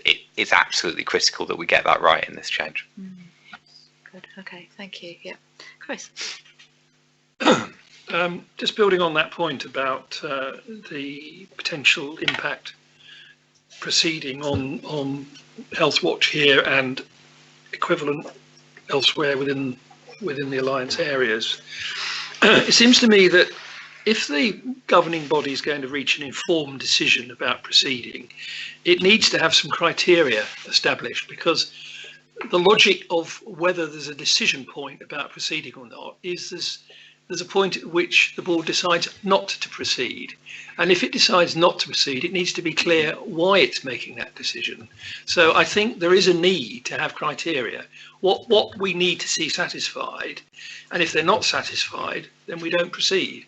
And I think in a way, it's important that the board gives thought, with appropriate input from the executive, to what those criteria need to look like before we're presented with a proposal. Because the danger is you end up writing a set of criteria after the event to justify the proposition on the table. So there is actually a set of criteria for merger for CCGs already. It's a national criteria. So what I would suggest is that, because the guidance, so there was a previous set and now there's a new set, but the guidance came out last week. We have shared that with the governance oversight group that we've put in place, but I think we probably need to share that, well, we will share that with the governing bodies, and it's public document anyway, but we will get that as part of the ongoing process around how we make that decision, because there is a set of criteria. I just want to reiterate, there is no intention to stop the local engagement with the public and with Health Watch, and that needs to be really strong in any proposal that we put forward, and that will be a requirement, that will be part of the criteria, because engagement with Health Watch is part of the criteria. So I'm sure that we can achieve that. Is, you know, I feel really confident about that with all the work we're doing on local health and care plans and how we work with around public and patients in South West London. So I'm sure we can continue to do that. But I think it's absolutely right that it should be a criteria. It will be, because it will be a national criteria, and we will work with you to make sure that works. As I said, beginning of a process, but just building on what we're currently doing. Okay. Josh. So I just wanted to welcome the references in the report to engagement of staff throughout the process. I think later in the papers there's a reference to some improvements we've had in staff survey results, and that's been in the face of some significant reorganisation around structure of teams, change of base and things like that. And I think we've done well to maintain staff morale and improve it in that phase. And I guess this is another change that, you know, if managed correctly, could actually improve that a little bit more. Yeah. I think for what it's worth around this tension, that I think theoretically may exist between the local versus that collaboration across South West London. I do hear from my team quite often that they value the working relationships they're developing across South West London actually makes them better equipped to deliver on a local level. You know, for as an example, on Monday just gone, I chaired a meeting of all of the children's mental health commissioners across South West London. It's a meeting I chair every month. It's a very rare meeting in that when the meeting finishes, all the commissioners stay in the room and continue talking to each other for a good hour after the meeting is finished, because they value the time spent together to discuss some of the things and share best practice. So I think if there's an opportunity in this to take some of those things and make them stronger, that would be great. But I think the really close engagement of all of the teams throughout the process is going to be really important. Thank you, Josh. Stephen. I think and it's clearly flagged in the paper. The other side to that same discussion, it seems to me, is clinical engagement. Seems to be one of the great steps forward that CCG's represented was genuine clinical engagement and indeed clinical leadership. I mean, those are easy words to say, but I think it'll be really important that there is genuine and open engagement with, particularly with GPs and other clinicians. And I guess my question is, have particularly for clinical colleagues here, I mean, sort of, have we, you know, what is the mood music so far? I've heard a little bit myself at one of the events, but and what is how do you see the engagement proceeding, as it were? And we need to be honest about it, as I think from getting the answers we'd like to hear. So it's been to locality members forums, hasn't it, Mike? Yeah, so from the Wandle point of view, just to say that it's been to the last 4 of our, so we have an update on it at our each members forum has been to the last 4 now. Interestingly, members who've spoken at those meetings, member practices seem to be much more concerned about maintaining a contact link within the organisation that they know that's their touch point, making sure that they're paid for things they do and that they continue to have a voice. So it was interesting, certainly in the Wandle members to whom I spoke, that they were less interested about the overall structure of the organisation, providing they still had a voice. There was still the ability to use local needs assessments to drive local decision making, because there was an appreciation that as you aggregate up populations, everything becomes average. And even within our locality, there are areas of differing need. So I think that the comments I heard were that they would really value our continuing discourse with our public health colleagues and a kind of a place-based approach.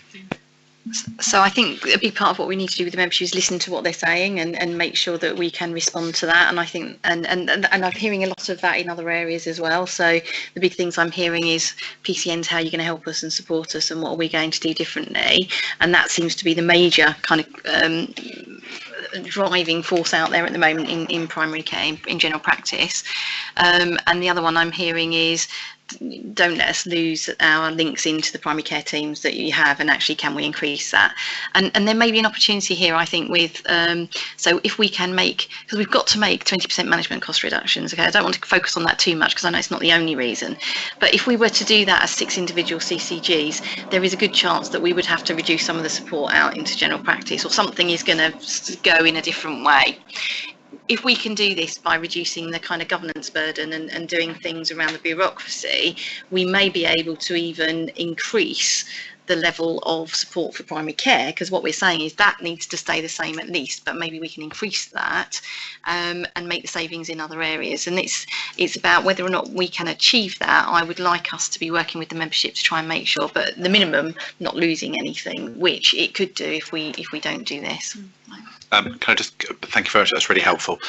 The one thing I forgot to say is that actually, very interestingly, members pointed out that the bit of CCG that they see is their locality, because that's their contact point, their locality managers who've been in post for a while now and who are well liked and very efficient, and their locality clinical leads who they elect. So with the exception of perhaps twice a year coming together for joint members locality fora, actually the part of, when they think CCG, they actually, what they see is their locality, and that's what he told us. Yeah, and I think it's kind of really important to not that we don't allow perhaps GPs to just make assumptions that bit will stay the same. I think it needs to be talked about, because I think it's really important, that connection.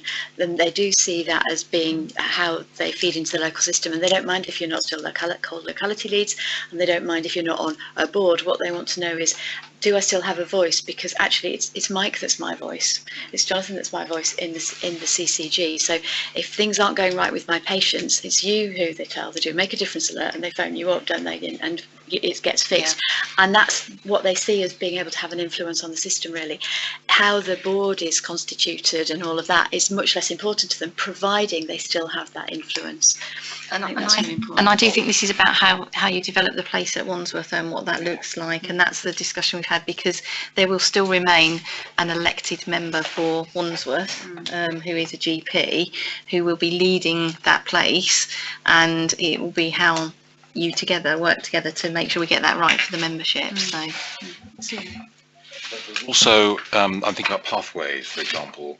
I mean, one of the things CCG did, and it's done less of it more recently, is be very proactive, or less visible perhaps, on pathway redesign with GP leads, GP heavy engagement. So it's not just the running of primary care and all that. That's very absolutely vital. But the feeling of clinical ownership of new developments and that sort of dimension, I think, is going to be really important to maintain as well. Even though not every GP is going to be engaged in that. And so how will that work at the local level? So one of the things that I think is a real opportunity around this is that we can get clinical engagement from the system rather than just from general practice as well. Because I think what we've done is we've done really well on engagement with general practice.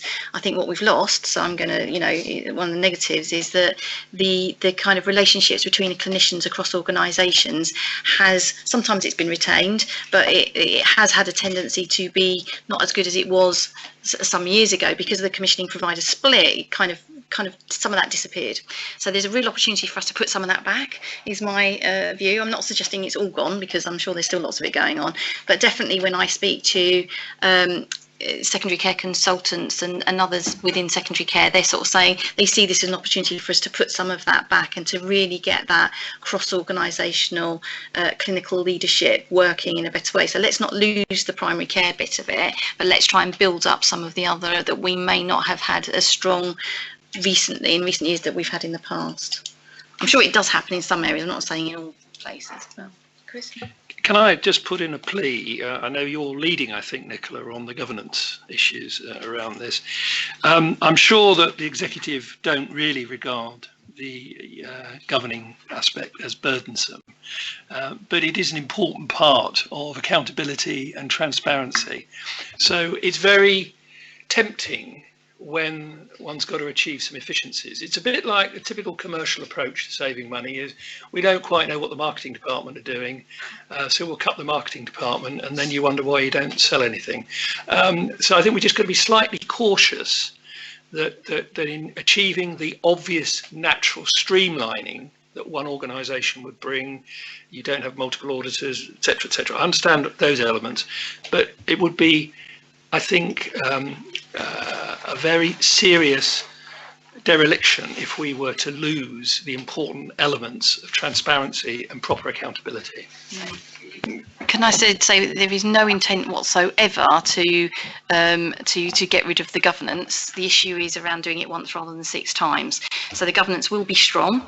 In fact, we probably have to have stronger governance and oversight because of the fact that it will be at scale rather than at individual CCG level. I think it's about getting what you do in the right place, and we will have just the same requirements around a South West London CCG as would be around an individual borough level CCG around audit, finance and all of those things.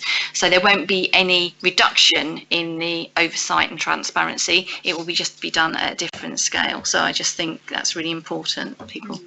So for me, there's another level of it is governance. It's about decision making, which is about how we make sure that we make good decisions at place or in South West London or wherever those decisions are made about clinical services and the kind of things that don't go into the governance system unless there are massive expenditure issues or really significant consultation required or anything like that.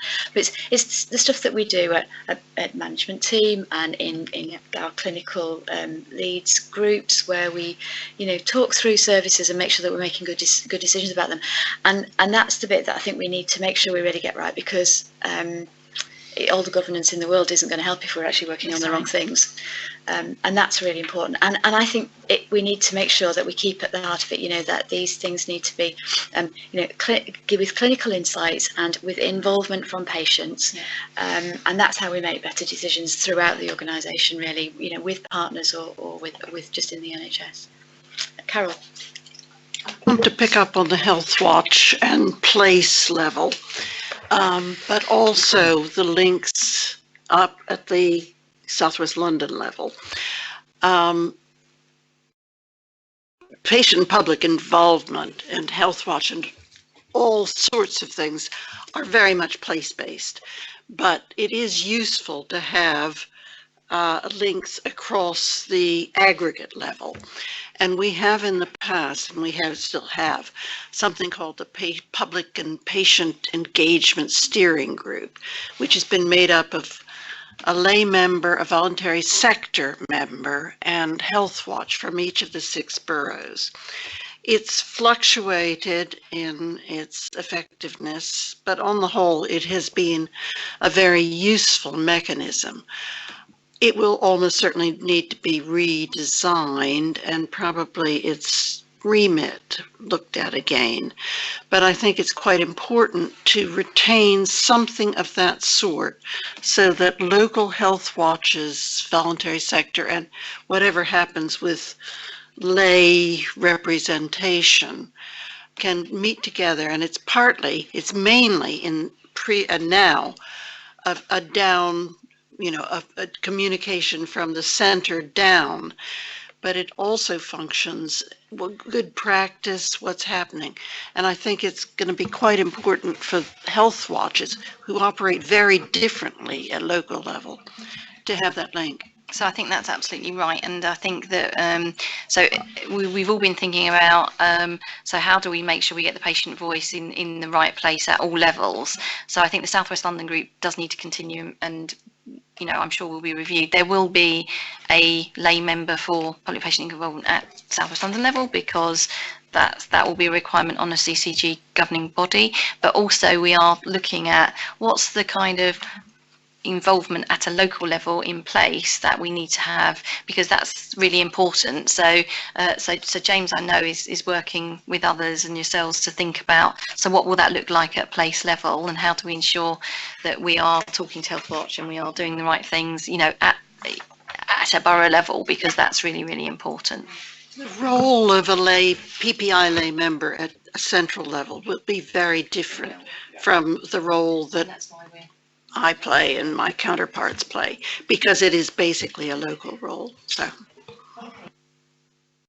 to wrap up there, but that's all really important discussion to feed into the kind of ongoing work that we're doing to move this forward.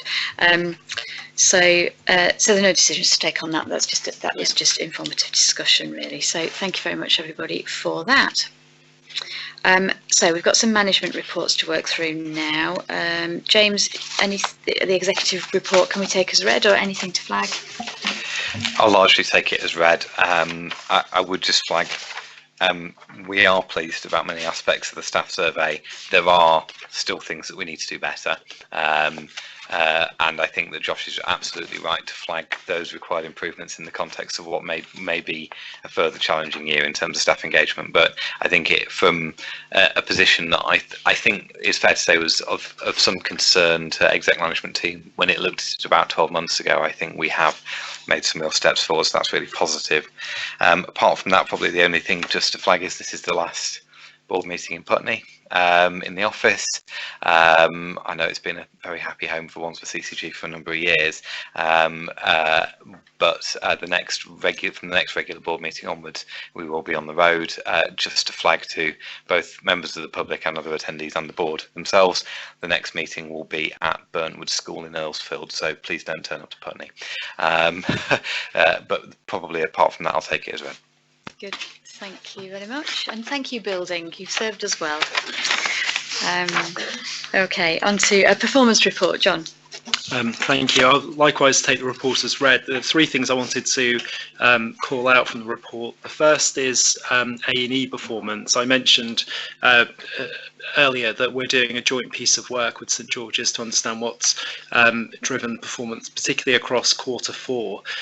We know, depending where you measure across that period of time, there's been somewhere in the region of 3 to 10% increase in attendances at St George's in the latter part of winter. So really trying to understand what's been driving that increase in demand, and using various methods now to try and overlay demand, capacity, flow within the department to understand what are the critical factors of that fairly wide range of indicators, and therefore what we can do about it. We had a 15-point action plan that covered most of last year. Much of it was delivered, and I think much of that led to some very stable performance.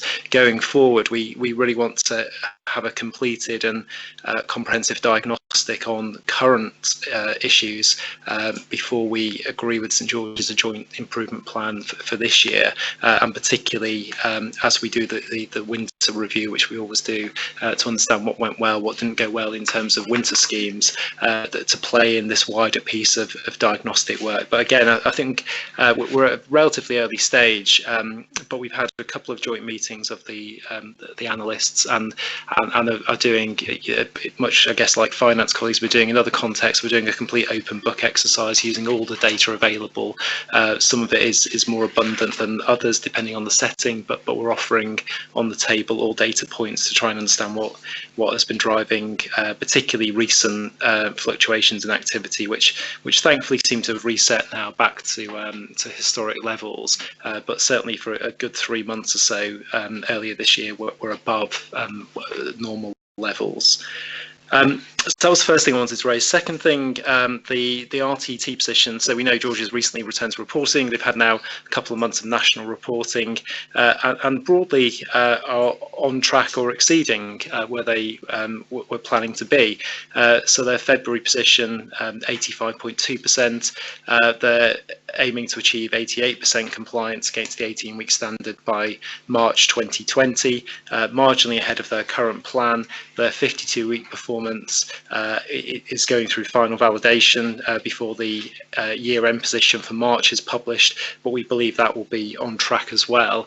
We do need to ensure that the remainder, who are predominantly patients waiting for bariatric surgery, that they have their procedures as it's scheduled, so that we have no 52-week waiters then for the second part of this year. So the first 6 months is when all those patients will be treated.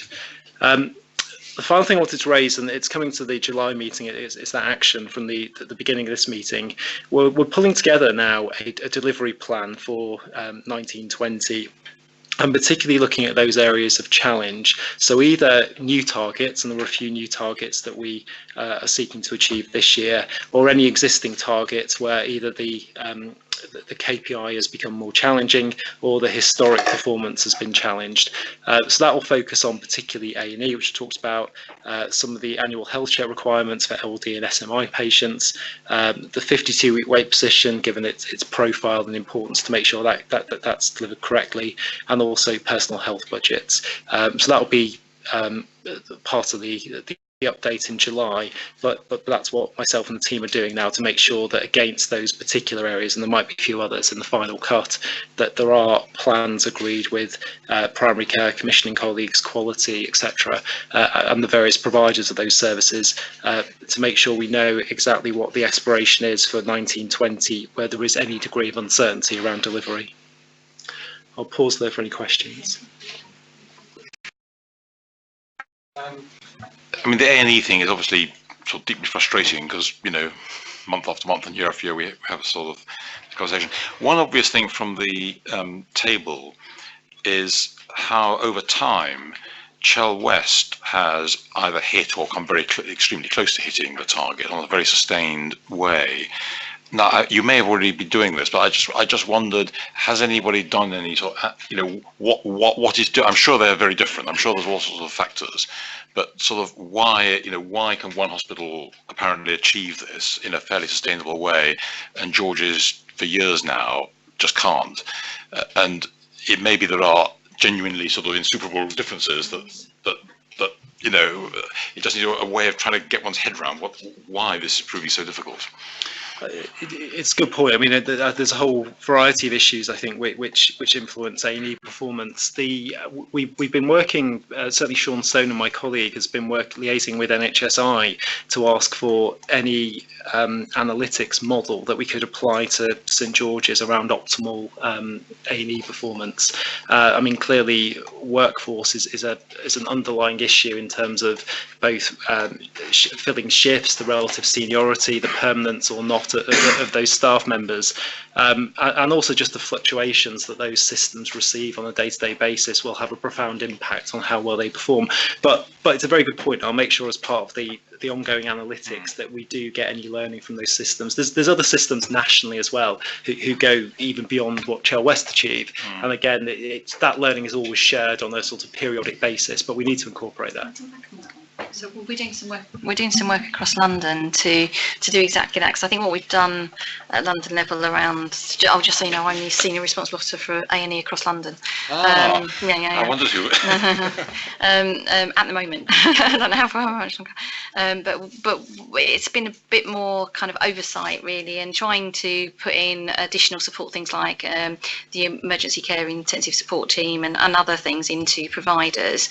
But we're going to try and change the approach now that we're working so much in collaboration now, and to start thinking about how we buddy up providers where they're doing really well. How do they spread the learning across London and start to do this a bit differently? So we are sort of trying to think about how we do that differently going forward, just to remember that actually so it's probably not going to impact on where people are placed, but we're testing now the new performance targets for A&E. We've got 2 trusts in North London, and I can't remember which ones they are, that are the part of the test bed for the national testing of the new A&E targets. So it'd be interesting to see whether or not that changes what it looks like, or whether or not actually, because a lot of people argue that this is not the ideal thing to be measuring, so it'll be interesting to see what the impact of that is. But I just wanted to say that even though we're not achieving the 95% in the way that we would like, we're not seen as the biggest problem. It's not flashing red as one of the providers that everyone's really concerned about on A&E. So it's not where we want it to be, but it's not one of the really big worries either. Okay, Carol. Well, one obvious thing to me, as somebody not involved in this, is the trauma centre. And I would have thought comparing George's with Chell West was less relevant than comparing George's to another big teaching hospital with a trauma centre. And, the fluctuations there seem to be. No, absolutely. I mean, I think each ED serves a different population and has different services it offers. So doing an overall comparison, all those caveats that have to be played in. Clearly, AD departments outside of London, serving predominantly rural communities, for example, very, very few, if any, patients would use that as their primary care provider. But we know that St George's, a cohort of patients, for whatever reason, choose to access care initially at St George's. So absolutely, there's a whole range of issues which are going to affect overall performance and overall attendance. Okay.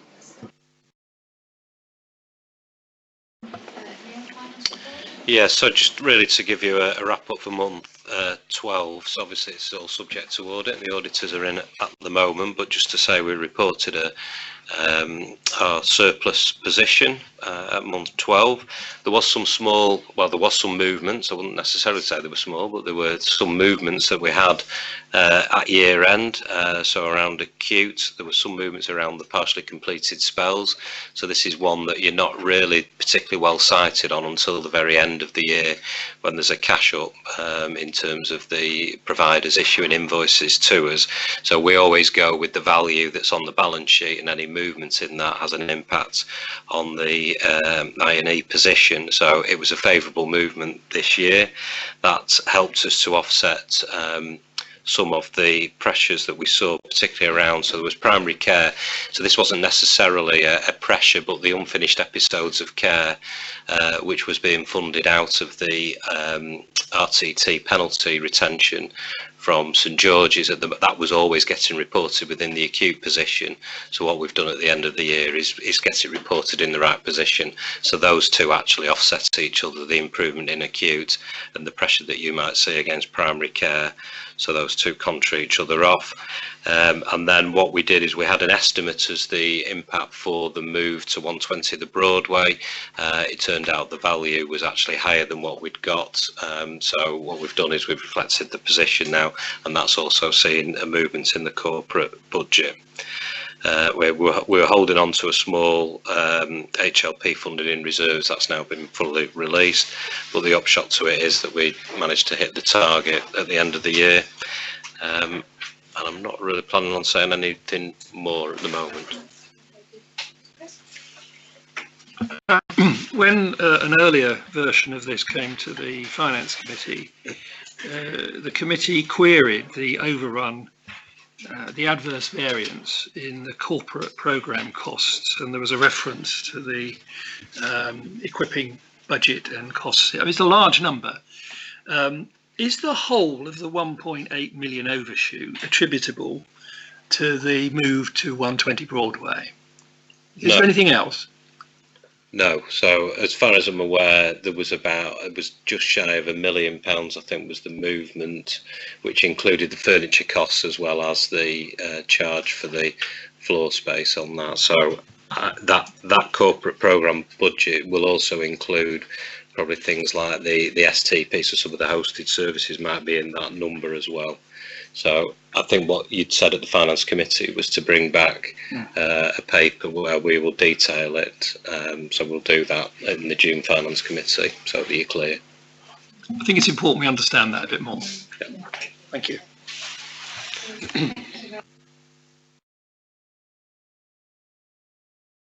Update, Sarah, do you want to add? Yeah, I wasn't going to talk about that in detail, but I just did want to point one thing out, which is Jobs That Care, just so that people are aware of it. So we are doing an awful lot of work at South West London level, and I hope the updates are helpful. But the Jobs That Care is where we've come together with all the providers in the workforce piece to actually try and promote working in health and care across South West London in schools. And there's a play that they've taken out to schools, but the one that I really love is there's a board game, which I've actually had a look at and tried. It's very good, isn't it?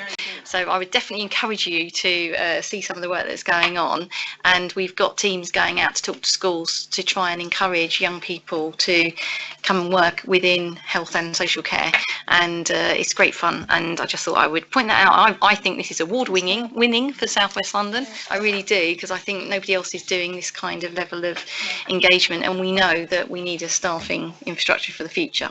So. Yeah, so that's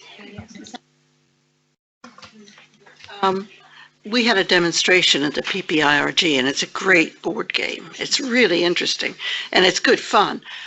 It did cross my mind. Has it been copyrighted? Yes, it has. Because it has. Really, yes, it has. It's very, and we're going to sell it. And what we are going to do, we are going to sell it. And what we're going to do is put any proceeds back into transformation in South West London. That's the idea. So we have copyrighted it, and we want to sell it to the rest of the NHS and social care nationally. Well, there you are, James. And then we want to use that money to reinvest into transformation in South West London. On that, this is fantastic. I just wanted to mention the perinatal mental health services, really, really good, that it's been very all or nothing. You get nothing or you get something that might not be, and to have something that's flexible and responsive to individual women's needs is really, really fantastic. And on the Jobs That Care, absolutely brilliant. Obviously, from an employment point of view, the local authorities and the healthcare providers are the biggest local employers, and it's around linking that into possibilities for apprenticeships. I'm sure that's all being done, but it's, absolutely fantastic, and particularly for vulnerable populations like looked after children and, care leavers and things like that. I was going to say, we have been engaged for a little while, attempting to find ways to support care leavers into employment within the sector, and it just struck me reading this that actually that was something where we could strengthen the links further. We have a very high number of care leavers in Wandsworth, and they are affected, as they are nationally, by very relatively high percentages not in employment, education or training. So I think that's something we could link, and I'm happy to take that away and have a further conversation with the council on that. About the successful bids for funding on the HEE stuff for falls prevention therapists. Just that we're currently talking about new falls service in Wandsworth. Just want to make sure we manage to incorporate any of the stuff that comes out of that with that. Josh, can you just make sure we don't miss out on that? We'll incorporate it. Thank you.